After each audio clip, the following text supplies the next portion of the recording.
начиная с 1941 года из Якутии, нашей республики, призвали на защиту Родины более 62 тысяч воинов, молодых ребят, которые защищали во всех фронтах всего Советского Союза и европейских государств.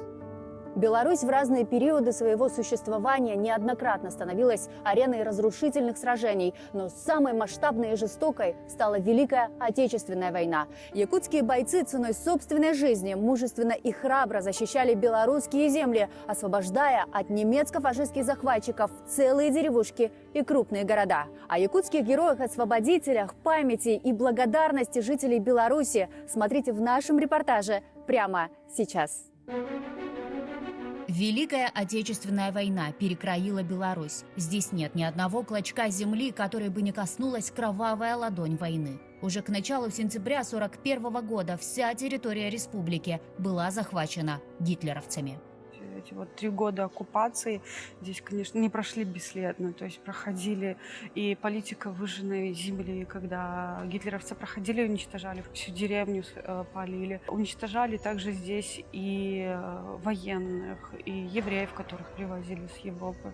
Фашисты сметали все на своем пути, но шаг за шагом на борьбу с противником доблестно наступала Красная армия. Войска Красной армии одержали победу под Курском, затем они вышли, освободили левобережную Украину, вышли на Днепр. Это был огромный участок от Лоева, это Гомельская область на территории Беларуси, и до Запорожья на территории Украины. Участок в 750 километров. И в дальнейшем им предстояло форсировать Днепр.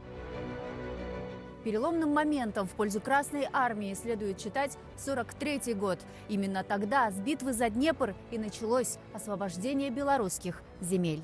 Одна из выдающихся операций времен Великой Отечественной войны – битва за Днепр. Она стала символом бесстрашия и мужества, стойкости и непоколебимости советских воинов. Форсировала могучую реку 61-я армия 81-й стрелковой дивизии, где служил якутянин Федор Кузьмич Попов. Якутский боец родился 8 декабря 1921 года в Батаринском наследии Мегино-Кангаласского улуса Якутии. Он рос в простой крестьянской семье, был младшим сыном. Его призвали на фронт в 1942 году. Тогда Федору Попову был всего 21 год. К концу сентября 1943 года войска Красной армии отбросили гитлеровцев через Днепр и обосновались на левом берегу. В Брагинском районе Гомельской области действовала 81-я стрелковая дивизия, где и служил Попов. Командованием Красной армии было принято решение форсировать Днепр, и 3-й стрелковой роте, где и служил Попов, было поручено переправиться через Днепр и удерживать плацдарм до подхода основных сил. Стратегически важная цель операции – не дать немцам выстроить на водном рубеже серьезных укреплений и откинуть противника. Приказ закрепиться на правом берегу Днепра поступил солдатам в ночь со 2 на 3 октября. Пункт назначения – правый берег. Отправлялись бойцы с противоположно стоящей деревни Глушец. В годы войны эта прибрежная зона полностью превратилась в сплошную болотистую массу. Но основная сложность при форсировании Днепра заключалась далеко не в этом. У Красной армии попросту не хватало ни плавсредств, ни человеческих ресурсов. И об этом сегодня говорят официальные донесения, официальные сводки о том, что при форсировании Днепра в этом была большая необходимость. И, безусловно, помогали очень сильно местные жители. Они собирали со всей деревни лодки, разбирали свои приусадебные постройки, заборы часто разбирали. В том числе вот здесь при форсировании Днепра была еще одна сложность в человеческом ресурсе. Многие солдаты были в лаптях. И многие из них не владели военным делом. Не сломил солдат и массированный огонь противника. Красноармейцы прыгнули в воду. Одним из первых на вражеской территории оказался якутянин Федор Попов. Лицом к лицу он столкнулся с немецкими солдатами. Вступив в рукопашный бой, боец сумел захватить немецкий пулемет и прикрыл огнем переправу. В этом бою Федор Попов уничтожил 23 фашиста.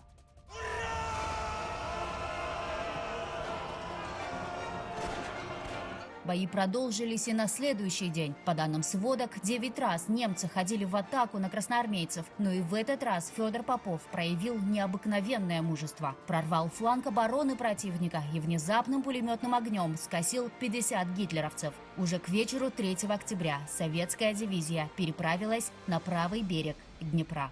Это была очень сложная, на самом деле, операция.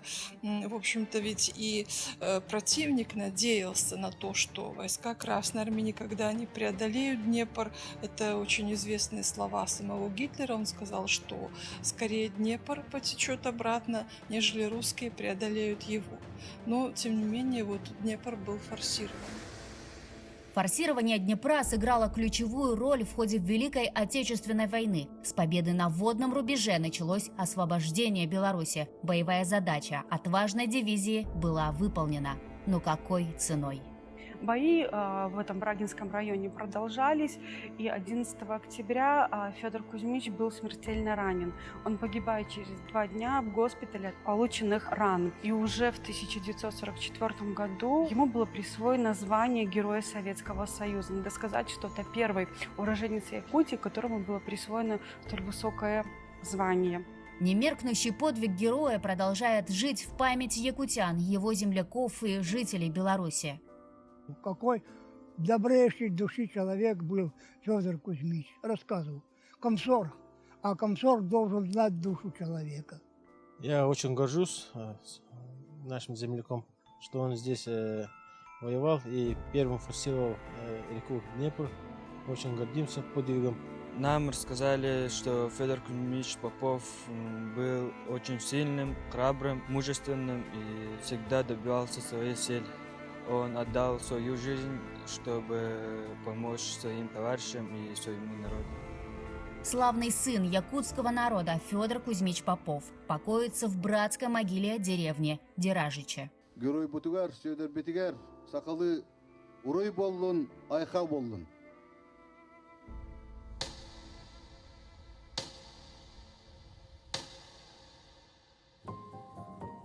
Белорусская земля усеяна ратными подвигами советских солдат. Летопись борьбы за освобождение Беларуси отражена и в Музее истории Великой Отечественной войны. Под сводом купола, словно живые, здесь встретились и судьбы, сложенные в треугольник, и судьбы, которые самоотверженно приближали великую победу. В зале Победы высечено ровно 1247 имен героев, которые участвовали в освобождении белорусских земель. Среди первых рядов мы видим и имя героя Охлопкова. В ноябре 1941 года в Москву непрерывно прибывали эшелоны. Прямо с вокзала новобранцы колоннами шли через Красную площадь и отправлялись на фронт. Среди них был 33-летний якутский охотник Федор Охлопков. Охлопков Федор, уроженец села Крест-Хальджай, участвовал в боях под Москвой в освобождении Смоленской и Калининских областей, а также освобождении Беларуси. На его счету 429 уничтоженных гитлеровцев. Мужество в бою и меткая стрельба Федора Охлопкова не остались незамеченными. Сержант без промаха, сержант-мститель. Такими заголовками пестрела фронтовая пресса. Якутского бойца уважали однополчане и боялись враги. Гитлеровские летчики сбрасывали с самолетов листовки: «Охлопков, сдавайся, тебе нет спасения». У нас личное дело Охлопкова Федора Матвеевича, интересные фотографии. К примеру, вот эта фотография, она военная, 1944 года. То есть она была сделана весной 1944 года. Вот он, Охлопков, вместе со своим боевым товарищем уже представлена. Есть и послевоенная фотография. То есть он уже с наградой, с золотой звездой. Федор Охлопков не дошел до Берлина. Получив серьезное ранение в боях за Витебск, его боевой путь завершился в июне 1944 года. Весть о победе он застал в госпитале. Но спустя год якутский снайпер вновь промаршировал по Красной площади уже как воин-победитель. Тогда, в победном 1945 году, в составе сводного батальона 1-го Прибалтийского фронта Федор Охлопков швырнул немецкий штандарт к подножью мавзолея. Он был удостоен многими наградами, это и 2 орденами Красной Звезды, орденом Отечественной войны 2 степени, а также орденом Красного Знамени. Но его главная награда «Золотая звезда Героя Советского Союза» была получена спустя 20 лет. После войны в 1965 году ему было присвоено звание Героя Советского Союза.